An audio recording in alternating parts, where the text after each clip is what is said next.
Wapakruothi kwa Ramogi erokamano ahinya kuom keto Ramogi TV kaune wang' saye chenro marwa mar ang'ich welo kama wakelo weche mosebedo katimore pacho kaendi. Antiere kaendi gi Wilson Ochuka jaka Buoch Kobita kaka jaloko marwa. Bang'e buch jopiny mabro biro saa 3 wadhi go mbaka gi Omosh 1 hour bro bedo kaendi kaka iluongo nyinge ma CSN Shadrack Omondi en apisa mar bunge la wananchi. Alvans Odhiambo jakedne ratiro mar rawere be bro bedo kodwa ka to gi Odhiambo Jero apisa mar Haki Afrika. Obro penjo gini to kaka sirikal ringo sani ni gimor koso oyo ang'o makoro rowere dwaro koa ka to gidwaro no tim nade mondo winj ka gimor. Mane mbaka mobro go rimbe dwaro winjo pachi 2-3-6-0-0 e kaka inyalo yudo Ramogi ka yan kaka pile nyinga Trevor Ombija jandingo panga jonyakach dendo Ombija taya nyakwar guok kocha pesa magi weche manyien ma wan go. En midhiero kendo ne sirikand William Ruto bang' doho mar apil ng'ado ni chik mar omenda mar higa mar 2023 ne en ataro mar chik. Duol mar EACC ondiko ne od bura ka dwaro ni kik puodhi Wycliffe Oparanya ne lemo mar jatend migao nikech mibadhi mamiyene. Junet Mohamed dhi bedo jatend kweth manok e od bura bang' ODM timo lokruok mabende ochiwo thuolo mag telo ne Millie Odhiambo, Caleb Amisi kod Wilberforce Oundo.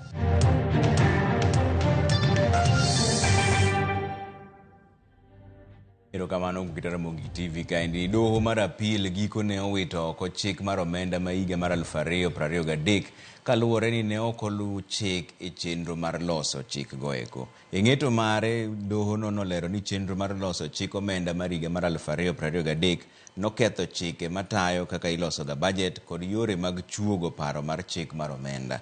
Kaka Simpros Okinda biro leronwa bang'e, maendi koro nyiso ni usuru duto manochuogi e chikno koro inyalo chungi kendo sirikal nyalo bet kama tek mar sirikal Kenya Kwanza. Obro kelo ni mbaka no bang' dakika moko matin. Mokwongo wadhi ane sani e chenro mopogore ni duond bura mar UDA oluongo romo mar kuku maduong' chieng' tich abich jumani mar tieko ywaruok mag telo ma osemiyo kweth moro owuok oko ka dwaro ni gweth oko jagoro maduong' miluongo ni Cleophas Malala. Jakom UDA Cecily Mbarire nokwedo lendo manyocho gol kod okil Joe Halende chieng' tich ariyo mar wacho ni en kore jagoro manyien mar UDA. Jafombo mar siasa Chris Owino leronwa kaka weche bende ne omuoch e log tich mar UDA kawuono. Jagoro maduong' mar duond bura mar UDA Cleophas Malala koro nyalo bet piny mos kendo luwo tiende bang' tend duond burano kwedo chenro mar thiche oko e apisi. Jakom UDA Cecily Mbarire othir kod lendo mane ogol kod okil Kamaloka Joe Halende chieng' tich ariyo jumani ni enie jagoro manyien mar UDA ka olero ni okang' makamano ne oringo oko mar chike matayo duond burano. Whatever happened yesterday was unfortunate. The political party called UDA has a constitution, clear party structures and organs within which decisions are made, and therefore somebody cannot come to the party and declare himself or herself an official of the party without following the laid down party procedures for him or her to be the position they declare they belong to. E odhiambo mar chieng' tich ariyo, Halende ne owuok oko kendo chiwo lendo mar loko loch mar Malala mosebedo kod achiedh nade e UDA kuom thuolo mar dweche buora mokalo. Today we are here to confirm that one Cleophas Malala has abdicated his role and his duty as the Secretary General of the ruling party. He is on the forefront against the formation of broad-based government. And I'm here to confirm that he is no longer the Secretary General of UDA party. I, Joe Halende, will be taking over as the Secretary General of UDA party. Okang' makamano okelo ywaruok e log tich maduong' mar UDA e wang' apaya Mangong Road e kind johera mag Joe Halende kod Cleophas Malala ma oromo mar pimo pi kod mogo. Ywaruok makamano oweyo Halende kod hinyruok marach e wiye e kinde mane otemo donjo e log tich mar UDA e seche mag wang' onyango. Ne ochuno mondo okwor obila kar rombgi mar kelo thek e kind kweth ariyogo, wach mane ose kod Cecily Mbarire mane osiemo josiasa mag UDA kuom rowere pesa mar kelo koko. We again condemn in the strongest term possible the people who've been mobilized to come to the party to cause mayhem and to hurt others. We are a party that believes in the rule of law.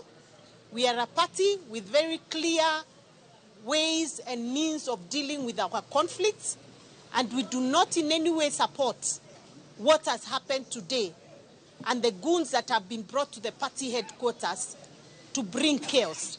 Mbarire ogoyo bade piny ni en adiera ni yie mar joka Wilbaro osebedo ka thembo e nam ataro, okang' ma omiyo kuku maduong' mar UDA dhi romo chieng' tich abich jumani mar twak e yore mag reso yie margi kuom nimo higni 2 kende tok bilo loch. Tuko na challenges kwa chama, hiyo ni ukweli. Tuko na challenges kwa chama, tuko na mvurugano hapa na pale, ndio maana tuko na hiyo neck meeting on Friday kuangalia hiyo maneno na tutatue hiyo maneno pia. That's the purpose of our meeting on Friday, to look at the challenges facing the party, the emerging issues, and chart a way forward for the party. Mbarire kata kamano othegore kod weche moko ni chenro mar golo Malala e apisi en achiel kuom okenge madhi nyime e yor piny mar pedho paro mar thicho oko jalup jatend piny Rigathi Gachagua. Midhiero mag Malala ne ochakore bang' moko kuom jokanyo mag UDA seye kuom bedo machiegni kod Gachagua. Midhiero mare ne onenore e lela bang' jaod bura ma Kapseret Oscar Sudi kod gavana Manyeri Mutahi Kahiga nyise ni omako lemo mar jagoro mar UDA e yor hola. Mabiro bang' Malala siemogi kuom wacho weche manyalo kelo pogruok e duond bura mar UDA kaachiel gi nyiso tend UDA achaya. Kaluwore kod chenro mar temo loko loch mar Cleophas Malala e duond bura mar UDA, kuku maduong' mar duond burano tano bagoromo chieng' tich abich jumani mar temo kelo kwe e duond burano ma osebedo kod ywaruok kaachiel kod gwandruok nyaka ne gikaw telo e yiero mar 2022. Chris Owino, Ramogi TV, Nairobi. Biro chuno piny owacho golo omenda maromo nus bilion mar chulo familia mag jopuonjre manowito ngimagi kod jopuonjre manoyudo hinyruok e monj manotim gi kweth njore mar Al-Shabab e mbalariany ma Garissa higa mar 2015. Maendi biro bang' doho golo ng'eto mar chudo makamago bang' jopuonjre 14 manoyudo hinyruok katiyo kanyakla gi riwruok mar kituo cha sheria chwalo burano e doho. Lydia Okeyo miyo ler mar wachni.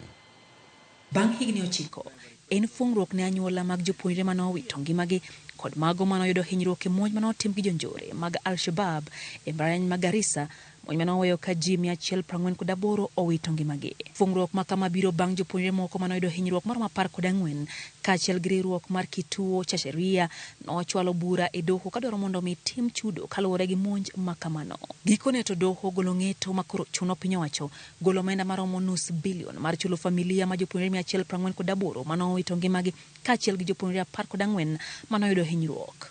E ng'eto manogol gi jong'ad bura adek kama oting'o Mugure Thande, Anthony Ndungu kod Daniel Kimei, familia mane nyithindgi owito ngimagi biro do siling milion 3 moro ka moro, ka jopuonjre manoyudo hinyruok ibiro mi chudo mopogore opogore kaluwore gi kit hinyruok mane giyudo. Kuom ranyisi, Rose Gikonyo manoriko ni e higa mokwongo mar some ka tiegruok ma Garissa e kinde monjno ochul siling milion 10. Gikonyo noduogo resi bang' seche 6 kosechiele gi magina, res manotim gi riwruok mar Kenya Red Cross kaachiel gi Amref.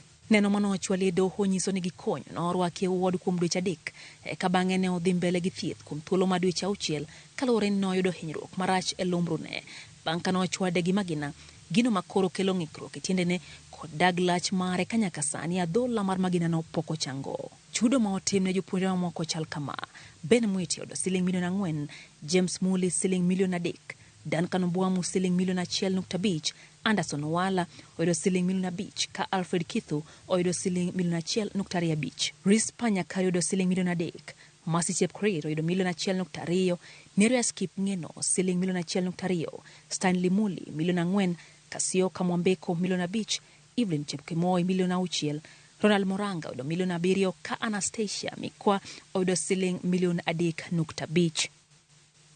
Lydia Okeyo, Ramogi TV.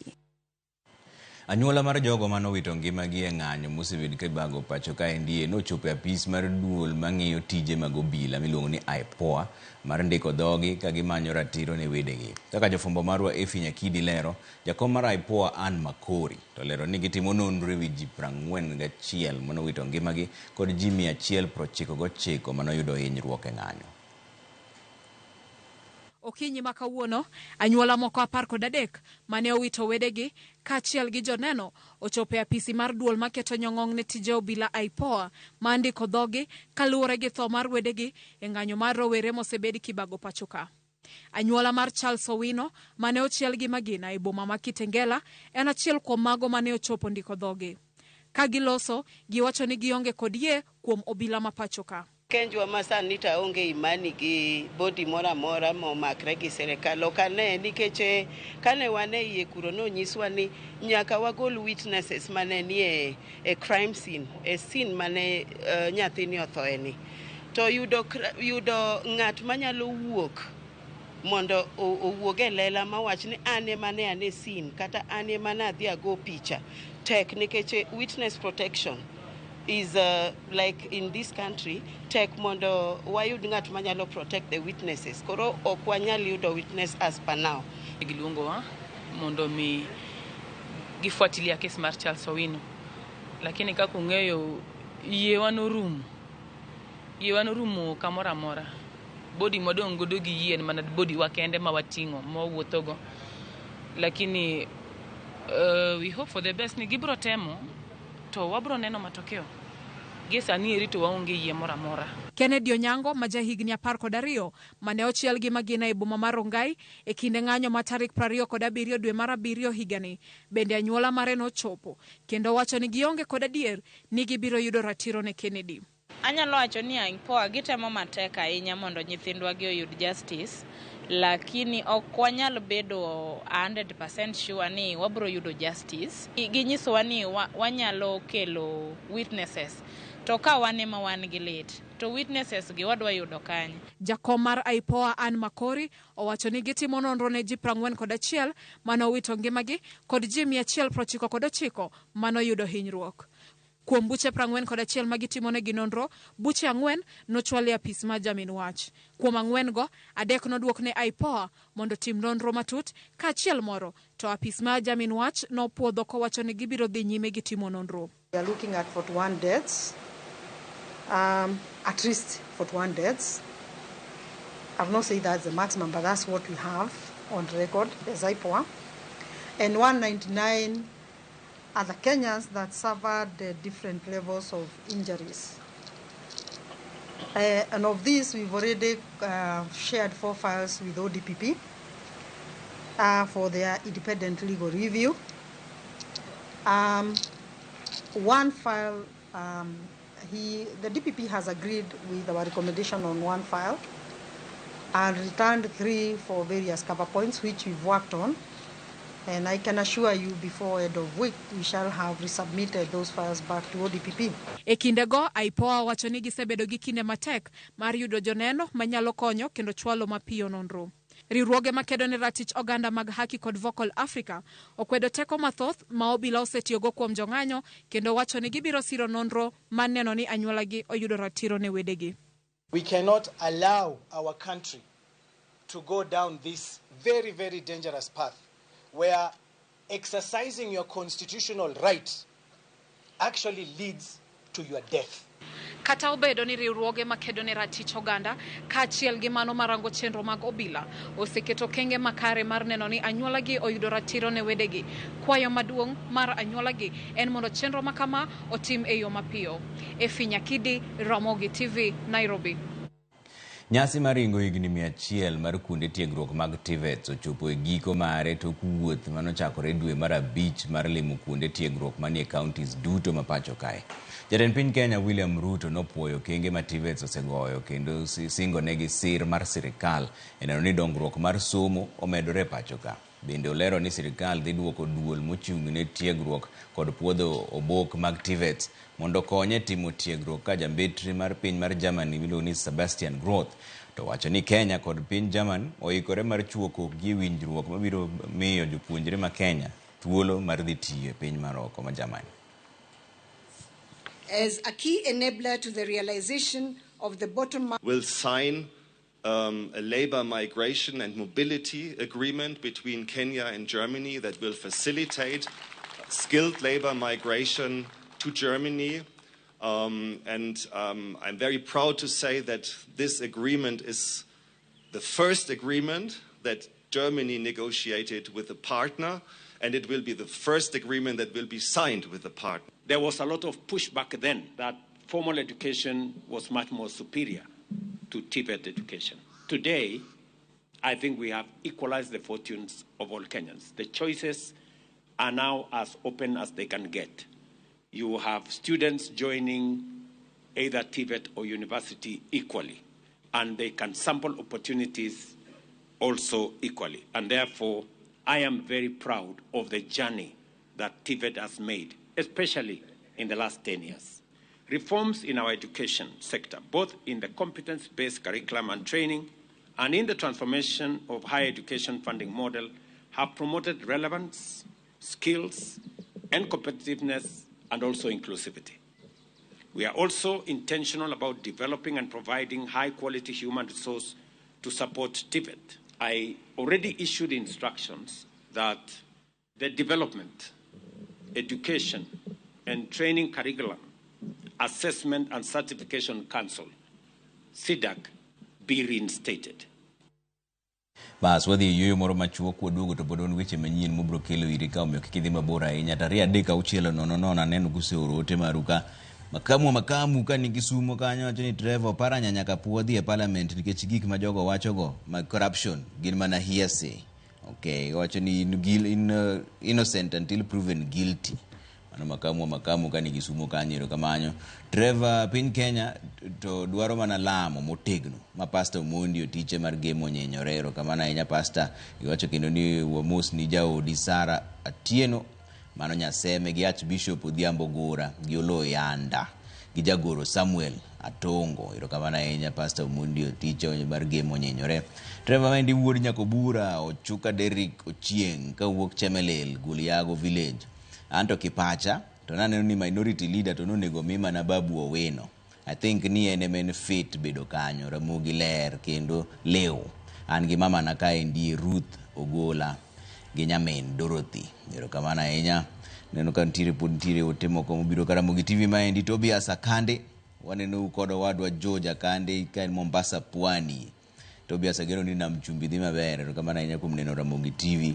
Aneno Ramogi TV maler ka Ned Frank ka wuok Kabondo Misambi Pombo. Frank kamana ahinya kuom keto Ramogi TV kaendi.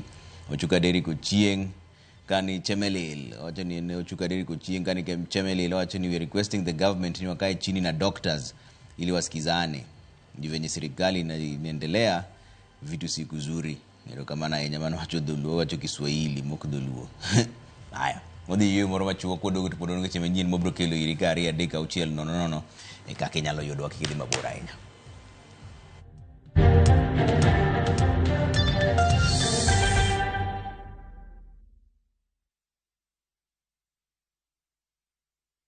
If you're flashing I am here and I'm not calling back, it is because I am a runner and I ran out of airtime.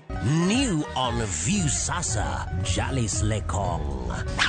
Due to public command, I come to real life now. A marathoner who can run through your ribs with his humorous lines. Even when I met my wife for the first time, I ran out of words, I ran out of breath, then I ran crazy for her. Now I jump into conclusions. Enjoy these hilarious and entertaining stories of Jalis Lekong. Yani, ikitiko makuna. Exclusively on View Sasa. Thank you very much. Karibu tena, asante sana.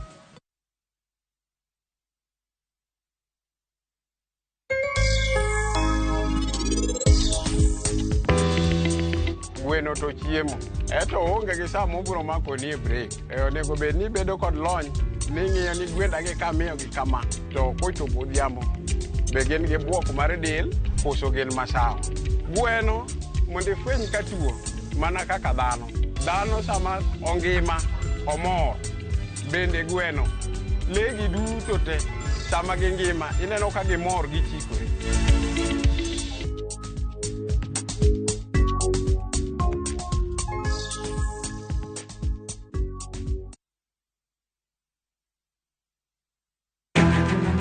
Wakelo ni chenro mar ohala kod lony gi dongruok mopogore opogore. Ohand kinyosi nigi pesa kitimo gima dwarore. Weche makende moa kuom jogo makelo lokruok e ngima dhano. Ohala ber nikech ohala puonji managerial skills. Lek ma in go iriembe mineni gigo chopo. Chakre gi jogo mane ochako ohala manyien. Kalure gi kaka nachako gi kuma achope.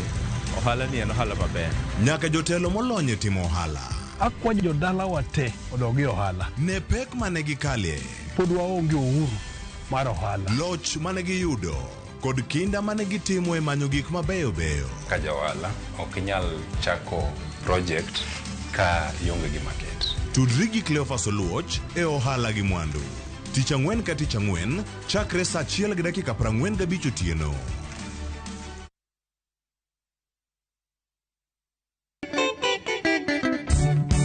Benga ok en benga ka ukiluongo nying Dr. Osito Kale. E gwenge mag Mabinju, e Asembo, Ramogi TV olimo jabenga marahuma Dr. Osito Kale mar Nabii King. Kapo pod watugo kalongo kana winjo thumbe wuonwa ne biro ga giri thum gramophone. Omiyo wasigande mopondo madibed ni ji ok ong'eyo maber. Koro ka beti osetho otieko higni 5 Anjeli bendo tho. Bende oketonwa e ler e wi jongolo manokalo e lwete. Mokwongo tho mar Omondi atimone mos kabisa. Tho mare no ochalo ng'ama asewacho nochalo ng'ama olwer bada koncha. Tudri gi Solomon Atito Kafaya tich abishni e chenro mar ng'ejo thumbewa e Ramogi TV.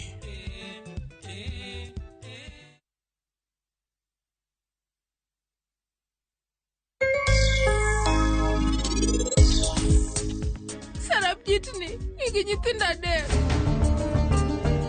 Nowacho ni gin nyithi nyamin-gi. An awinjo ka sing.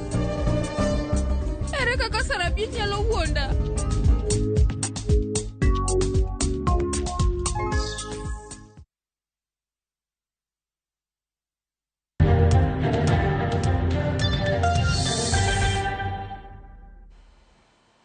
Erokamano kuom keto Ramogi TV kaendi. Aneno ka pod otibwendo donjo ka Bishop Gordon Odongo mar Evangelistic Miracle Church wacho ni kaka jodolo wabiro medo siro kenge mag bero sekta marwa kendo tiyo ne Nyasaye e yo maler.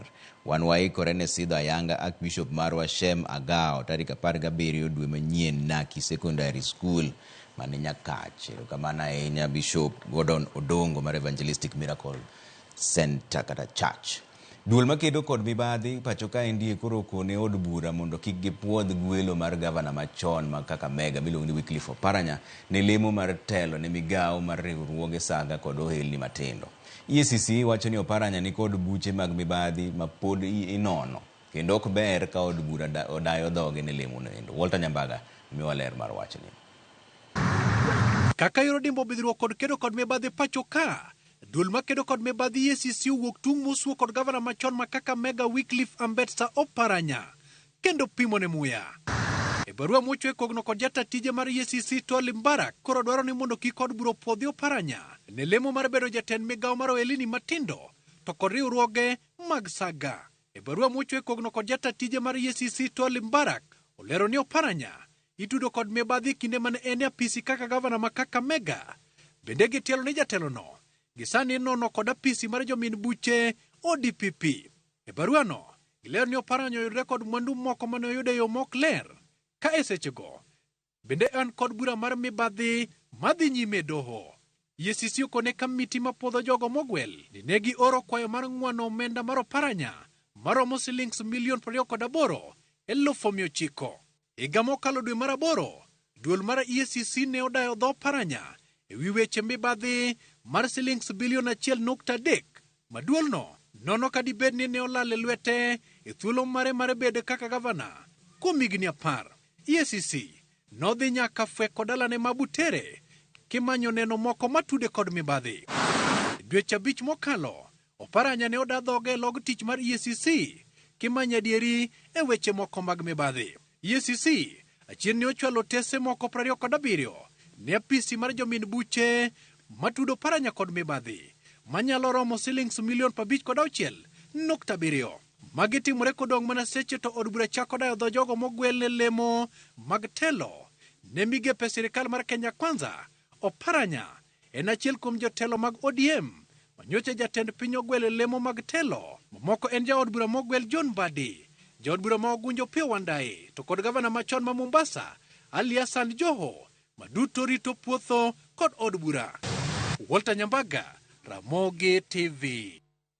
Doho mamalo ng'ado ni governors kod jolupgi mosedhi retire ok owinjo yud chudo mag aeri kaka imiyo jotij piny owacho mamalo mose retire.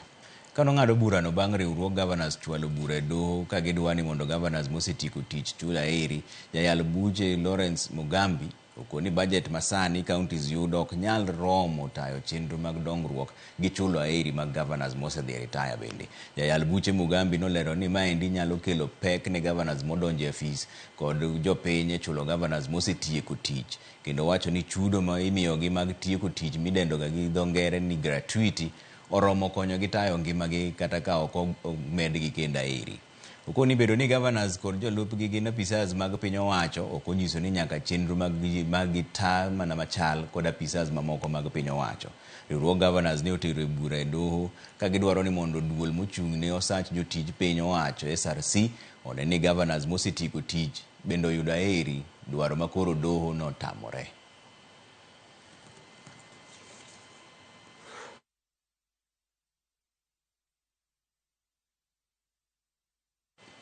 Kwa mbele ni obila e kaunti ma Mombasa dhi nyime kod timo nonro ewi nek mar apisa moro mar obila mane oyudi ringre kojwang' e dho bar moro mantiere gweng' ma Kibarani mane od bura ma Jomvu, Mombasa County.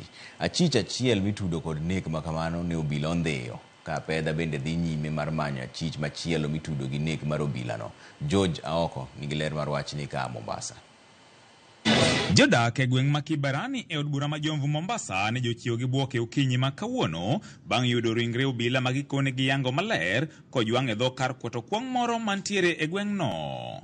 Gikone ne girodhno gi ringre jagono mane ni duk kod adhonde maricho e kar saa 12:30 mokinyi. Saa 12:30 nilipigiwa simu na mzee mmoja akaniambia alikuwa anatoka kazini na akapata mtu ameuawa.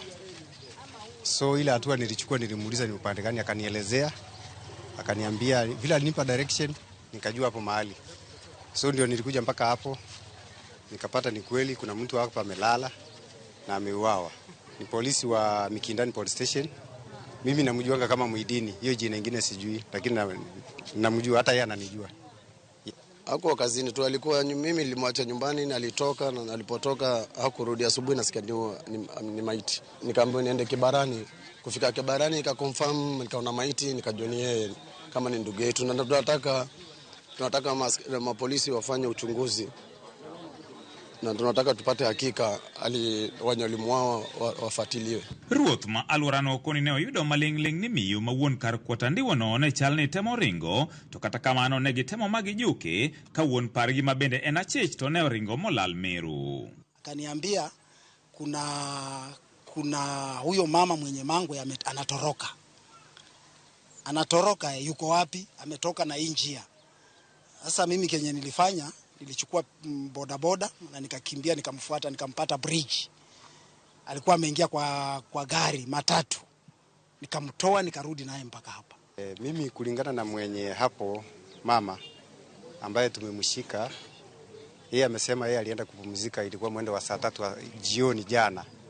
Lakini aliwacha bwanake pale akiwa anaendelea kuuza. So bwana hakurudi kwa nyumba, anasema bwana amerudi kama saa 9 akabadilisha nguo na akaondoka. Hii ni tukio moja imetuhuzunisha na tungeomba isitokee tukio kama hii siku nyingine.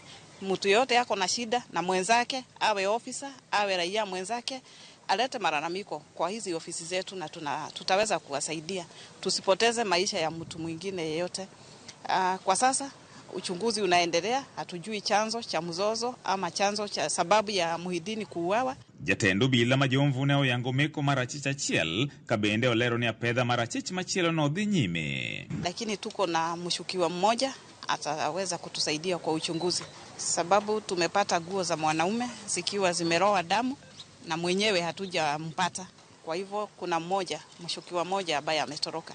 Tutaweka bidii tumkamate.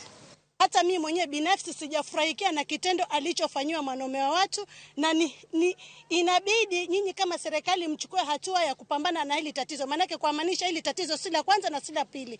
George Aoko, Ramogi TV, Mombasa.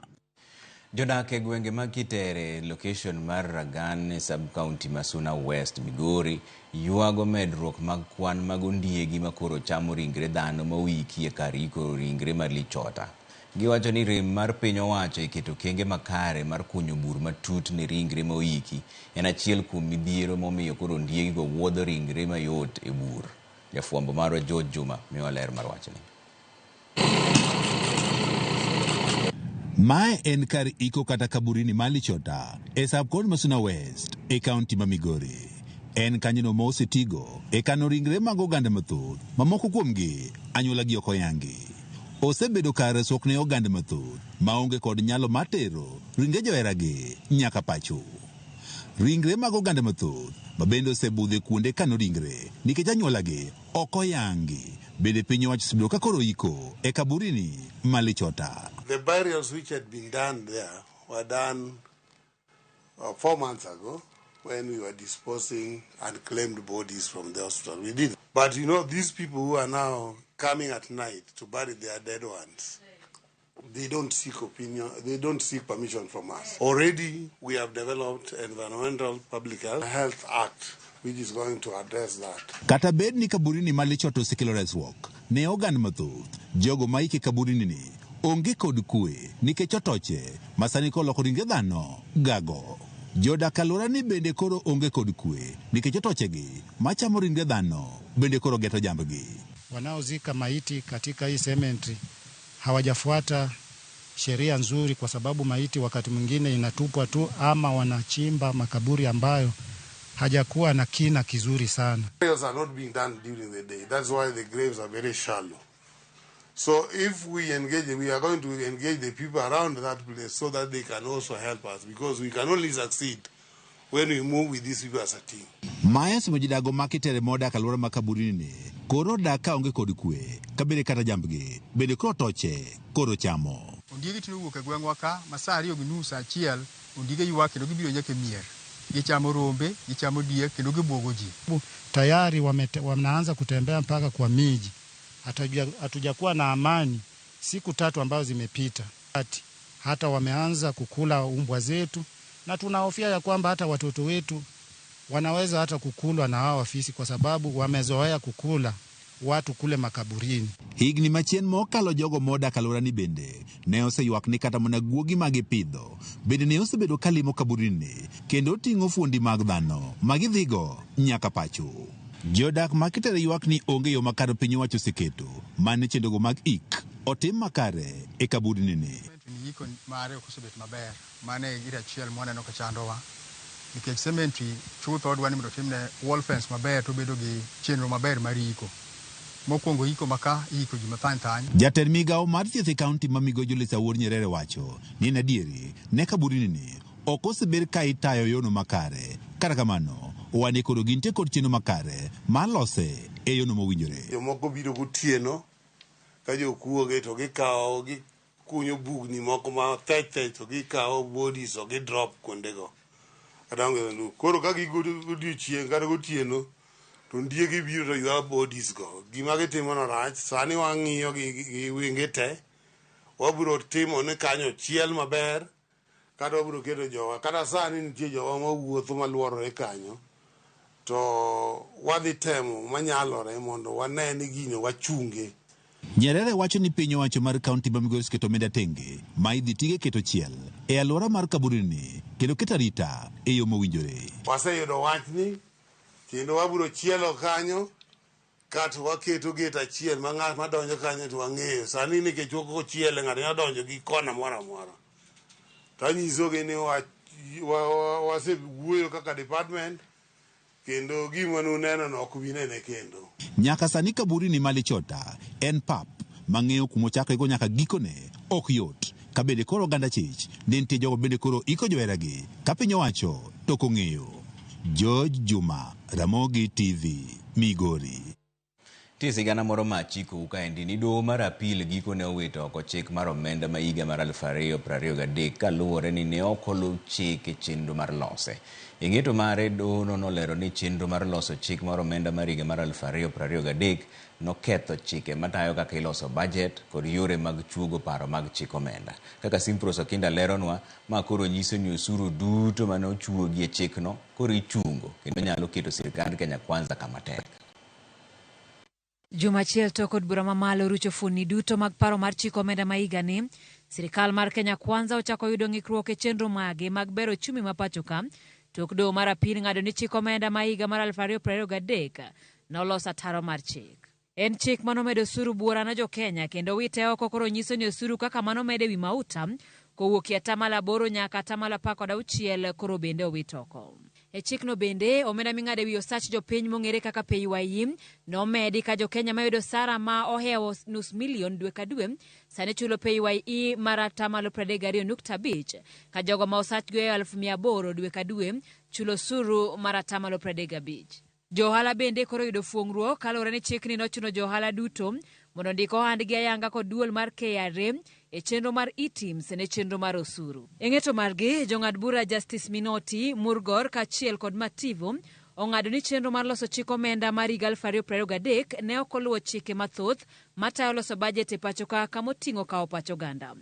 Doho lero ni thoth fuonni mag chikno nomedi to kawo pach jopiny kendo jopiny ne ok ochako luongi mondo kaw pachgi e wi fuonni manyien go. Doho bende oyiere ni winjruok nonego bedie kind od bura mamalo kod mar Senate mondo eka opuodh chikno, gino mane ok otimore. Burano manochwal gi ji kod kweth maduto romo 56 kamoting'o Seneta Okiya Mtata, Michael Kojo, Seneta Eddie Oketch, Victor Okuna kod ji mamoko.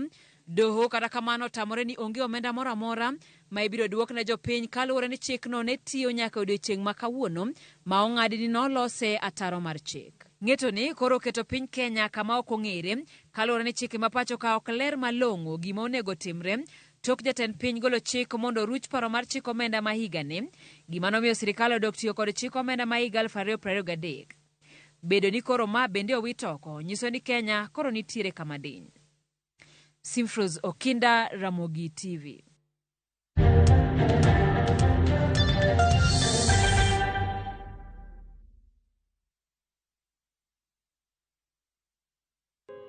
Our Father, who art in heaven, hallowed be thy name. Your kingdom come, your will be done on earth as it is in heaven.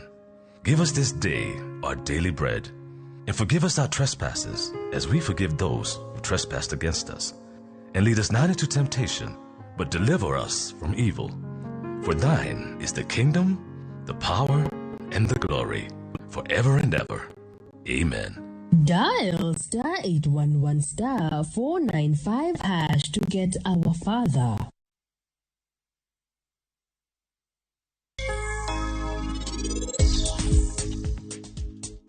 Bende in kare? An poko kenda. Koro ere kaka ananyalo do nyithinda dek to poko kenda?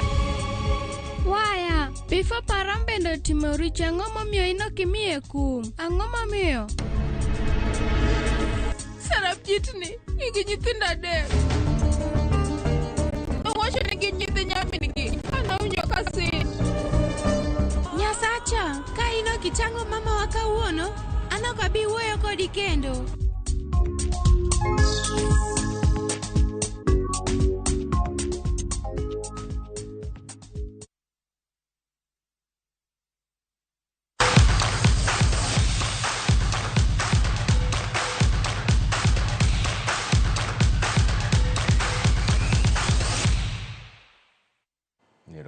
Ramogi TV kwa donja ne weche mag tuke ni jatugo madhi chung ne Kenya e tugo mar judo e tuke mag Olympics korka jok mamene Zedi Cherotich owacho ni odhi tiyo gi riekni moko moseyudo e orako mar loyo Patricia Sampio men je Portugal e tugi mokwongo kiny. Cherotich ma odhi nyime gi orako e bwo kocha mare David Walubengo lero ni bedo ni en e thuolo no mokwongo e tugo kamano ok onyal kuodo wijo Kenya kendo ng'eyo ni odhi tiyo maber. E Olympic ma higa mar 2022 Zedi ne odhi kaka jabatong kata javelin. In terms of technique, ile technique yenye huwa natumia, I want to be it faster than before. Mazoezi imekuwa mzuri, tumejiandaa, mwili imekubali mazoezi vizuri. We are ready for it. Yes.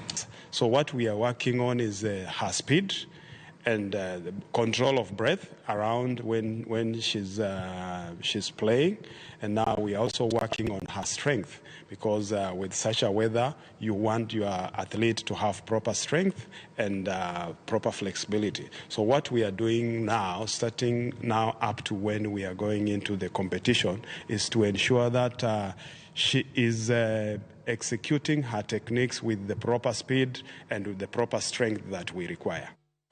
Jachung mar Kenya Olympic e tugo mar reto kata walking race Samuel Gadhimba no dhi nyime gi orako mare e boma ma Paris kolero ni oketo pache tieko e thuolo mokwongo. Piem mar reto kiny no bagi e boma ma Paris, kamano ema koro dhi bedo piem mokwongo kuom mago mag ng'wech. Olero ni nitiere kaka osegoyo kwane pache manyalo miye loch, to kata kobedo ni ong'eyo ni jopiem duto modhi rado godo dhi dwaro tieko e thuolo mokwongo mana kaka en. Inafungua kiwanja tarehe 1 na hizi mzuri sana, na hizi nikiwa niko na hiyo hamu sana ya kuongoza Kenya vizuri na kuwafungulia hiyo siku na ikuwe na medali. Maandalizi yangu imekuwa mzuri tangu tukuje hapa. Yes, tukiwa huko Kasarani, Nyeri, Ngong, Kalula, tumekaa tukichange climate kuadapt weather. Ndio hapa ndio altitude, na sisemi kitu. Mimi nasema tungojee tu matokeo, sababu ushafika hapa lazima chenye kilikuleta uanze na umalize.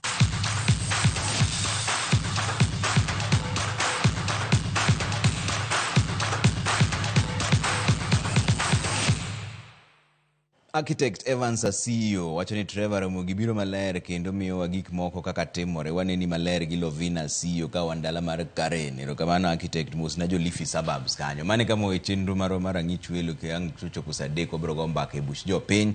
Wantiere ka endi gi Wilson Ochuka Jakabuoch Kobeta kaka jaloko maro Anto Nyinga Trevor Ombija. Jandingo Panga Jonyakach Dendo Ombija Taya Nyakuar Guok Kocha Pesa. Wanere Sadik.